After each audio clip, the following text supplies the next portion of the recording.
All right, now this says use information provided to write the equation of each circle. Now, this is almost the same thing. I gave you the center here.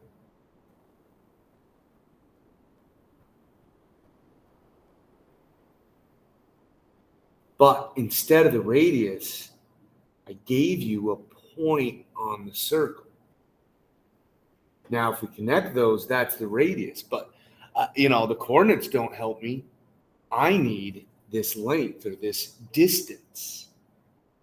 So we got to use the distance formula.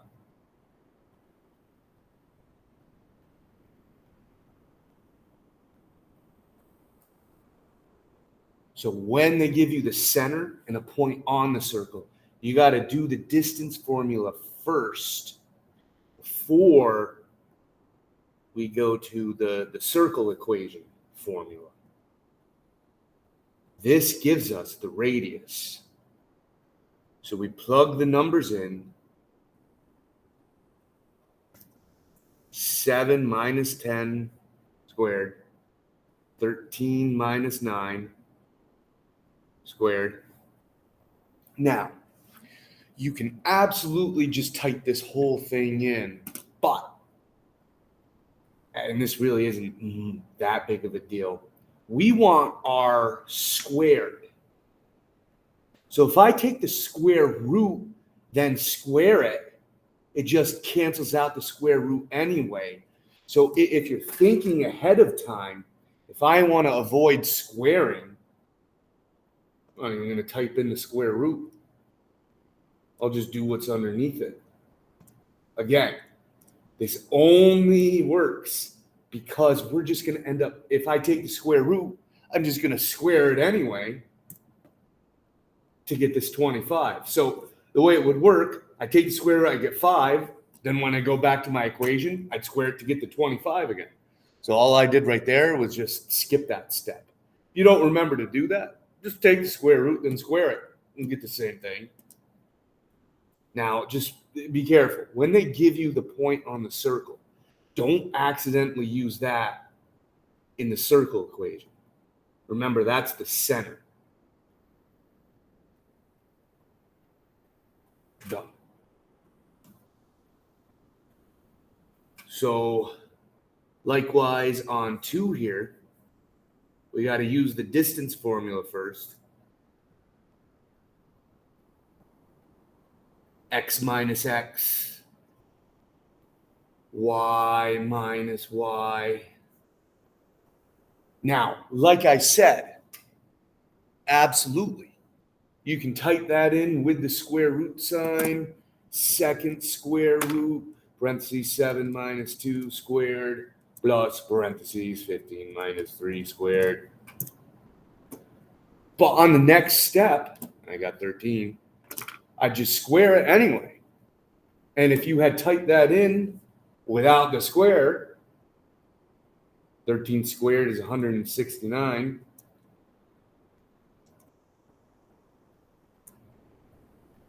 You get that anyway. So if you want to, just skip typing the square root. Doesn't really matter though. So like I said, if we did it with the square root, 13 times 13, 169. You didn't type the square root in, just write the number down.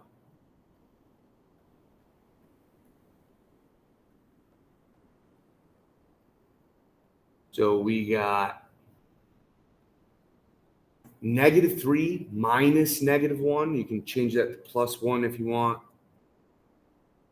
-15 plus 15. Again, when you minus a negative, it changes it to plus. And if you type this in with the square root, you'll get 2. If you don't type the square root, you'll get 4.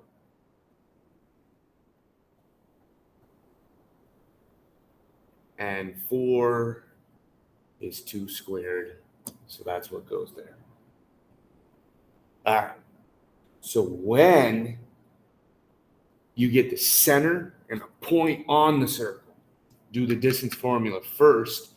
That can give you the radius. If you type the square root in, then just square it. Like this is actually 2. 2 squared is 4. Or just don't type the square root in because you know you're going to end up squaring it anyway.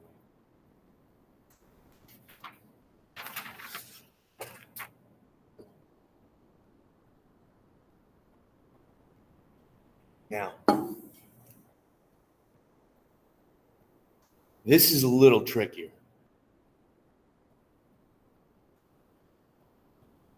We still have our x squared and our y squared, like in the circle formula that we did last.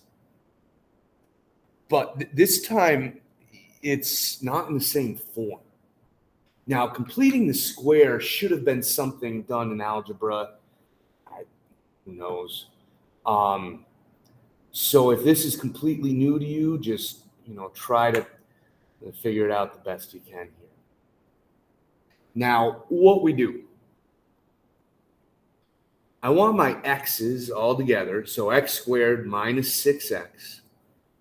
Leave yourself a little room, and you'll see why. Then we'll have our y's. Leave yourself a little room. Cancel out the plain number if there is one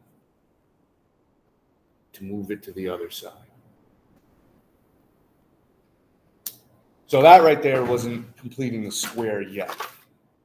This was just rearranging the formula so that we got all our x's and all our y's grouped together in some space. Here's what completing the square is. You take the number in front of the x to the first, or the y to the first. We're going to do that next. You take half of it. Half of -6 is -3. I write it off to the side. It's not that big of a deal.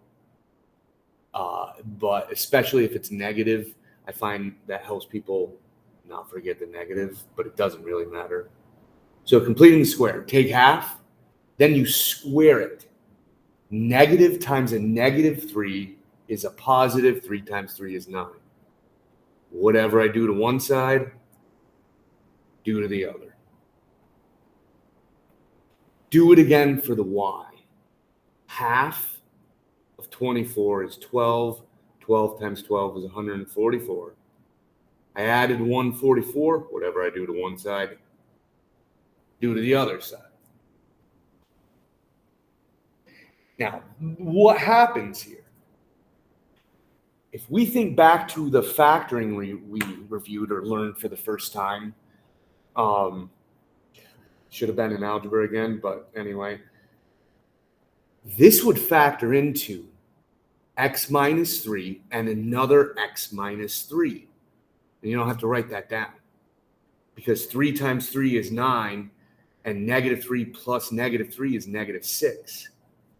So in reality, there's 2 of these times themselves. Now, when you multiply something by itself, that's squaring. Again, I'll write this up at the top because you don't really want to write this in the question. This trinomial right here factors into that.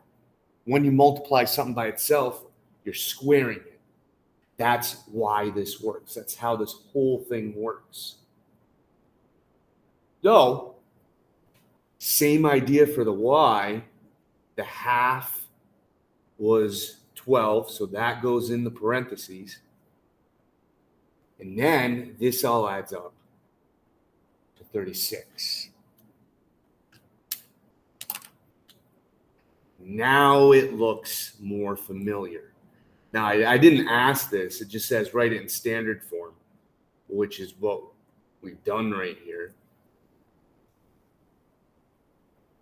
But now, the point of doing this, I can look at this and say, hey, the center, 3, -12. The radius, 6. That's the benefit of writing it in, well, it's not vertex form. Sorry, center radius form.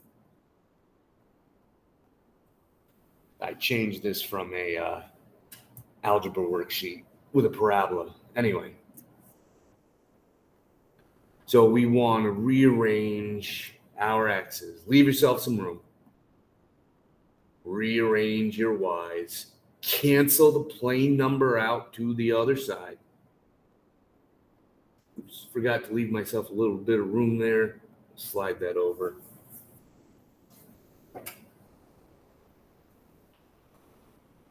Half of negative 20 is negative 10. Half of negative 22 is negative 11. 10 times 10, 100. Whatever you do to one side, do to the other. 11 times 11 is 121. I should have left myself some room there.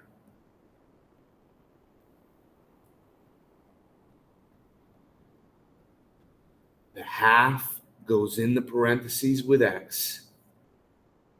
The other half goes in the parentheses with y. Add all those up, you get 60. That's all it wanted. I didn't really even ask for the center and radius. If you wanted to, it'd be 10, 11, 4. So rearrange. Leave yourself some room. Cancel the 76 out to move it to the other side. Opposite of plus is minus. Half of 20 is 10. 10 squared is 100. Whatever I do to one side, do to the other. Half of 2 is 1. 1 times 1 is 1. The half goes in with x.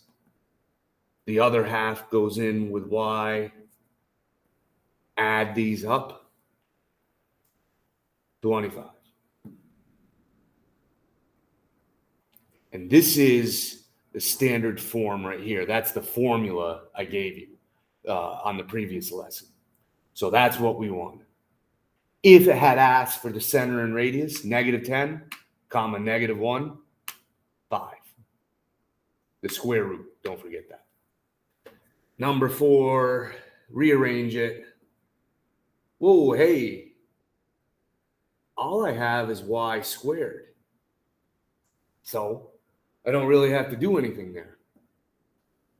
I'm going to add the 96 over.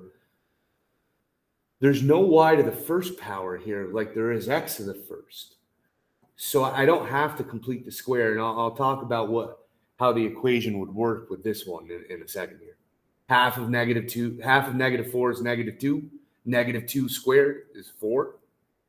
Whatever I do to one side, got to do to the other. The half goes in the parentheses with x. Now, the way this works, the deal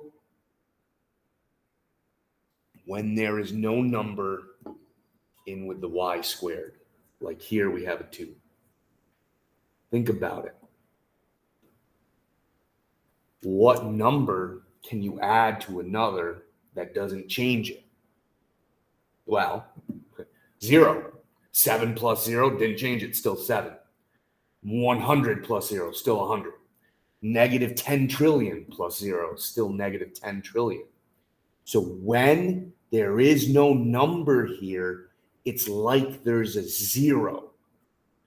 So 2 comma. Now, it doesn't matter if you change the signs, a positive 0 and a negative 0, still 0. We don't have to write that down. Just kind of remember here. When there's no number, it's 0. And it's real nice when there's no y to the first, when you have to complete the square, because then you only have to do it for the other letter.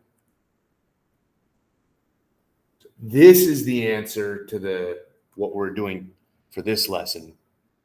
This is just an explanation of what happens when there's no number there. And the radius would be 10. Now I realize this might be a little complicated at first. So we're going to practice all this stuff for at least tomorrow. And then we'll move on from there.